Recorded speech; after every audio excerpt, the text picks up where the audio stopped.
kundi sa salitang mahal mula sa bibig ng banal ng Ama nating may kapal.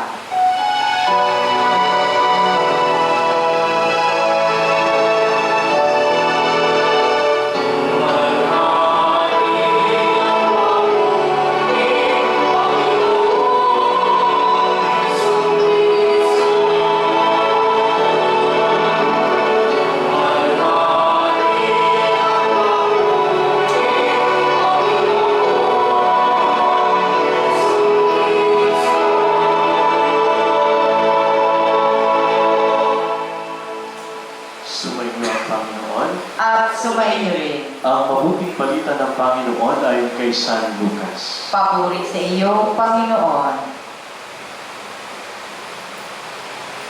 Noong panahong iyon, umalis si Jesus sa Jordan. Puspos ng Espiritu Santo, dinala siya ng Espiritu doon sa ilang. At sa loob ng 40 araw ay tinukso ng diablo. Hindi siya kumain sa buong panahong iyon, kaya't gutom na gutom siya.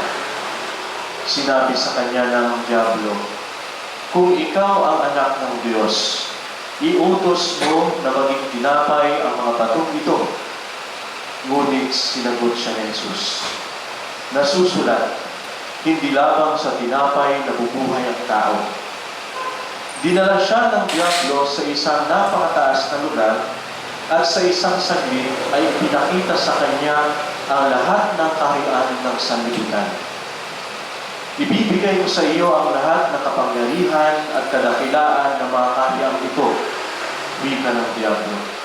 "Ipinagkaloob ito sa akin at maibibigay ko sa kanino mang ibigin ko. Kaya kung ako'y sasambahin mo, magiging iyong lahat ito." Sumagot si Jesus, "Nasusulat, ang iyong Diyos at Panginoon ang sasambahin mo at siya lamang ang iyong paglilingkuran." At dinala siya ng diablo sa taluktok ng templo ng Jerusalem at sinabi sa kanya, "Kung ikaw ang anak ng Diyos, magpatihulog ka sapagkat nasusulat, ipagbibilid niya sa kanyang mga anghel na iingatan ka at alalayan ka nila upang hindi ka matisod sa bato." Subalit sinagot siya ng Jesus, "Nasusulat, huwag mong subukin ang Panginoon ng Diyos." Pagkatapos siyang tuksohin ng diablo sa lahat ng paraan, ay umalis at naghintay ng ibang pagkakataon. Mga kapatid, ang mabuting balita ng Panginoon. Pinupuri ka namin, Panginoong Hesukristo. Isang magandang gabi po sa ating lahat. Magandang gabi po, Father. Sa pagkakaalala ko, ito yung pangalawang misa ko dito sa inyong kapilya. At noong unang misa ko ay last year pa. June 29, kapistahan ng Peter and Paul. Ako po yung nag-misa last year. Ang tagal na. Bakit ngayon lang si Father nakabalik? Kasi busy masyado sa buhay. Ang daming ginagawa. Mga kapatid, napakaganda po ng okasyon natin ngayon. At lalong-lalo na, napakaganda ng ating mga pagbasa at lalong-lalo na ang ating ebanghelyo. Sa buhay po natin, sa buhay ninyo, tanong ko po, natukso na po ba kayo? May mga pagkakataon ba na sa buhay ninyo dumating yung tukso? At sa paanong paraan ninyo ito nasusolusyonan? Kasi kung titingnan po natin ang ating ebanghelyo, ito po ay ang pagtukso ng diablo kay Jesus. At hindi lang isang beses, dalawang beses, kundi 3 beses niyang tinukso si Jesus. At sa kahuli-hulihan ng ating ebanghelyo, sinabi dito na umalis ang diablo at naghintay ng ibang pagkakataon. So si Jesus ay hindi lang natukso o tinukso ng 3 beses, kundi may mga pagkakataon din sa buhay niya na ang diablo ay tinutukso siya. At ganoon din sa buhay natin. Tinutukso tayo o dumadating ang tukso sa buhay natin nang hindi lang isang beses, Maraming beses. Mga kapatid, pagninilayan po natin ngayon ang Ebanghelyo. Unang-una po, pagkatapos binyagan si Jesus ni Juan Bautista, dinala siya ng Espiritu Santo sa ilang. Kung mapapansin po ninyo, minsan mapapatanong tayo, bakit kailangan pumunta o bakit kailangan dalhin si Jesus sa ilang? Alam niyo po ba ang ilang? Disyerto. Kung titingnan po natin ang disyerto, ito po ay isang lugar na kung saan walang pananim. Mainit na lugar. Walang buhay. Diba? Kung ihahambing po natin yung buhay natin bilang disyerto, ito din po yung mga panahon o pagkakataon sa buhay natin na walang-wala tayo. Our life is lifeless. Kaya minsan masasabi mo, dryness yung buhay natin. Nasa estado ka ng punong-puno ng disyerto sa buhay. Pero my dear friends, it is also a reminder for us that desert or ilang is not about hopelessness. It is a place of encounter. Especially in the Bible.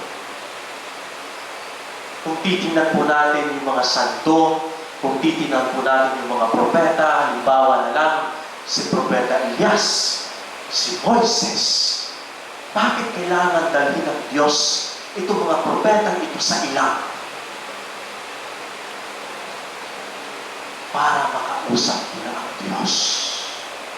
Kung iniisip mo na yung problema mo sa buhay, yung mga ilang mo sa buhay, ay isang kawalan ng pag-asa, hindi ka nag-iisa. Pero think of it, that when you experience desert in your life, think of it that when you experience dryness in your life, God is telling you something. Because desert or ilang is not a place of hopelessness, but it is a place of encounter, where we encounter God. Kaya nga po mahalaga ang recollection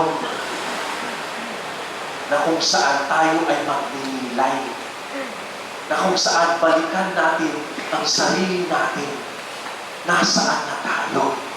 At mahalaga sa panahon ng Kwaresma, 40 araw tayong naghanda para sa muling pagkabuhay. This can be also our desert, our dryness, na kung saan nakakasalamuhan natin ng Diyos sa pamamagitan ng panalangin, sa pamamagitan ng pag-aayuno, sa pamamagitan ng pagkawag-gawa. Do not worry. When you are in trouble, when you have problems, when you are in drought, because God is telling you something. Napakagandang pagbilang. Bakit ilang? Bakit disyerto? Sa buhay natin, may mga pagkakataon, nakakaranas tayo ng ilang. Nakakaranas tayo ng disyerto. Isipin natin, ito yung pagkakataon na makakasalamuhan natin ng Diyos. Sa bawat problema natin sa buhay, ano ang ipinapahiwatig ng Diyos sa atin? Temptation of Jesus. 3 beses tinukso ang ating Panginoon. Pero my dear friends, kung napapansin po ninyo sa ating Ebanghelyo, meron pong doong salita na 3 beses din inuulit ng ating Panginoon. Ano po yun? At para sa akin, na sa bawat tukso sa buhay, Ito dapat yung baon natin o yung, kumbaga, ano yung Tagalog ng shield? Panangga natin. Jesus was tempted 3 times. At every temptation, He mentioned one word. 3 times as well. And this can be also our equipment every time we are tempted. Ano po yun? Ano po, ate? Nasusulat. Tama. Anong meron? In order to fight temptation, napakaganda po ng PowerPoint kanina habang tayo ay nagsimula pa. Ano nakasulat? Pakikibasa sa tukso. Napansin niyo po yun? Pakikibaka. O nga, pakikibaka sa tukso. Tama po ba? Paano tayo nakikibaka sa tukso? And the first equipment that we need to have is no other than Scripture. Nasusulat. Kaya marami sa ating mga kapatid na Katoliko ang daling bumigay sa tukso kasi sila mismo hindi nila alam kung ano ang turo ng Diyos. Kaya yung iba lumilipat sa ibang sekta.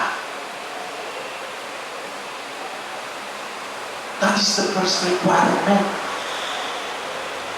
In order to fight temptation, know God's Word. Nasusulat. Most fundamental requirement for us as we fight temptation. We need to know God's Word. Marami tayong pagkakataon na natutukso sa buhay. Sa bawat tukso na nakasasalamuhan natin, nakakasalamuhan natin, ni minsan pa, humuhubog tayo sa salita ng Diyos para labanan ito. Ano yung salita ng Diyos na pinanghahawakan natin palagi kapag tayo ay may problema, kapag tayo ay nakakasalamuhan ng tukso?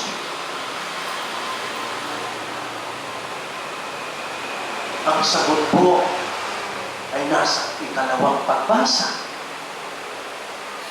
Anong sabi ni San Pablo sa mga taga-Roma?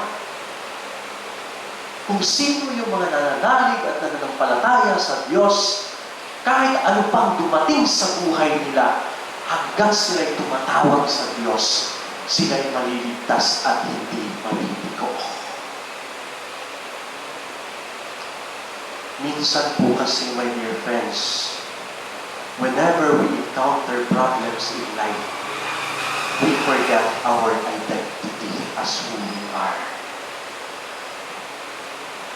Sa bawat problema sa buhay, minsan nakakalimutan natin kung sino tayo at ano tayo. Si San Pablo na nagpahiwatig at nagpaalala sa ating lahat, you are God's children.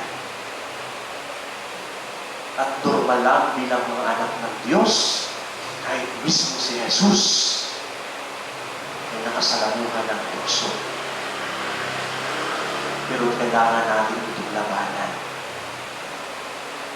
Naalala ko tuloy ang kanta ng J. Brothers. Labanan natin ang tukso, di ba? We have to fight. And in order for us to fight, we have to be equipped. And the first thing, the most fundamental equipment that we need to have is God's Word.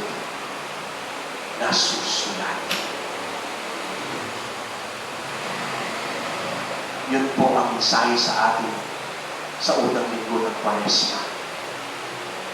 Na sa bawat tukso sa buhay, malalabanan natin ito sa pamamagitan ng mga salita ng Diyos. Kung tayo mismo wala noon, ano ba yung mangyayari sa atin? Anong pinanghahawakan natin sa salita Diyos sa bawat tayo may problema sa atin. Tayo po ay nagdiriwang ng jubileo ng pag-asa. Sa bawat paglalakbay natin, lalong-lalo na sa Kwaresma ito, panghawakan sana natin yung pag-asa na yun. Dala ng pag-asa natin at dala ng pag-asa ng Diyos na bigyan sa atin. Amen.